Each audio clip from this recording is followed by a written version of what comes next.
يا عم حرام عليك يا عم يا اسطى، انت اللي مخسرنا يا عم. مش عارف تحط مضيع 3 انفرادات ليه؟ مش عارف تجيب جون يا اسطى. مين ده يا اسطى؟ يا اسطى انا اللي جايب الاجوان يا اسطى. انت عبيط ولا ايه يا عم؟ واخدك يمين وشمال وعم مشمسك اجوان ايه؟ اجوان اللي انت اللي جايبها دي؟ ده هو جون واحد يا عم. حرام عليك يا عم يا اسطى، انت اللي مخسرنا يا عم. مش عارف تحط مضيع 3 انفرادات ليه؟ مش عارف تجيب جون يا اسطى. مين ده يا اسطى؟ يا اسطى انا اللي جايب الاجوان يا اسطى. انت عبيط ولا ايه يا عم؟ واخدك يمين وشمال وعم مشمسك اجوان ايه؟ اجوان اللي انت اللي جايبها دي؟ ده هو جون واحد والجون كان فاضي يا اسطى. انا اللي جايب الاجوان كلها اصلا يا اسطى. وبعدين ما تتكلمش معايا كده بالطريقه دي عشان ما اضربكش.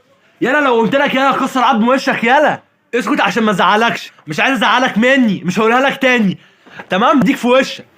طب يا اسطى خلي بالك اللي انت بتعمله ده مش تمام، عشان انا الوحيد اللي لاعب. انت عملت ايه؟ انا عملت ايه؟ انا صاحب الكوره. عايز حاجه؟ انا اللي بلم الحجاز. الكوره العبيط اللي مضيع 5 تجوان لوحده هو اللي هيتكلم.